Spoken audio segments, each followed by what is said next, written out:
Mission 2024 को लेकर भाजपा ने पूरे देश में एक रणनीति के तहत काम शुरू कर दिया है। झारखंड में भी पार्टी ने इसको लेकर बड़ा बदलाव किया है।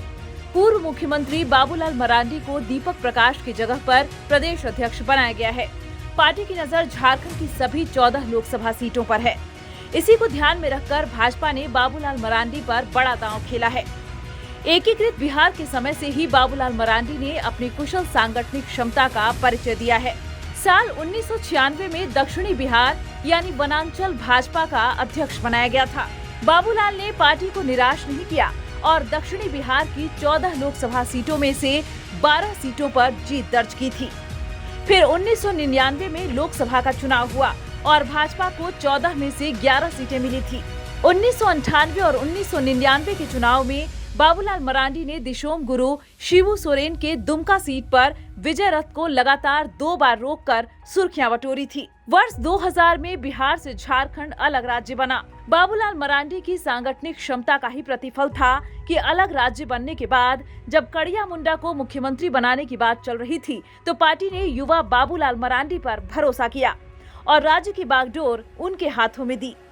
फिर 2004 में लोकसभा का चुनाव हुआ। भाजपा को इस चुनाव में बुरी तरह से पराजय मिली, लेकिन यहाँ भी बाबूलाल मरांडी ने पार्टी की लाज बचाई और सामान्य सीट कोडरमा से जीत दर्ज की। इस चुनाव में भाजपा को मात्र 1 सीट झारखंड में मिली थी।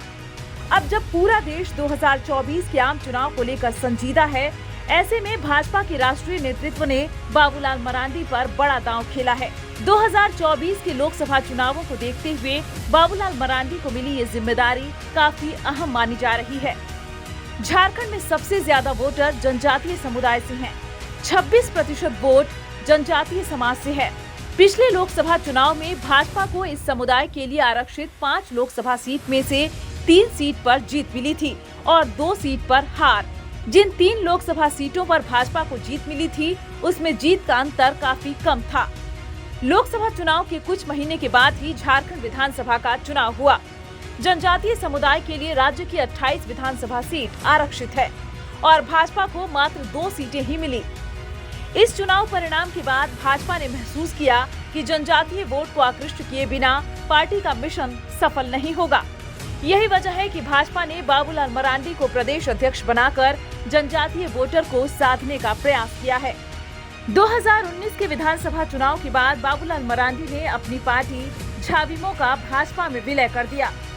बाबूलाल मरांडी के कद का लाभ लेने के लिए भाजपा ने उन्हें विधानसभा में विधायक दल का नेता बनाया, लेकिन पूर्व विधायक राजकुमार यादव, विधायक प्रदीप यादव, दीपिका पांडे सिंह ने इनके खिलाफ स्पीकर की कोर्ट में दल बदल का मामला दायर किया। अभी इस पर स्पीकर के न्यायाधिकरण का फैसला नहीं आया है। मामला न्यायाधिकरण में है, इसलिए इन्हें अब तक विधायक दल के नेता का दर्जा नहीं मिला है। भाजपा ने और इंतजार नहीं करते हुए झारखंड भाजपा की जिम्मेदारी बाबूलाल मरांडी को दे दी है। न्यूज विंग के लिए रांची से ज्ञान रंजन की report. टफकॉन XT 600 HCR TMT Rewa. पहले भी बोला था, अगर घर को बनाना है एक्स्ट्रा टफ तो आप भी दिखा सकते हैं अपनी हीरोपंती टफकॉन XT के साथ।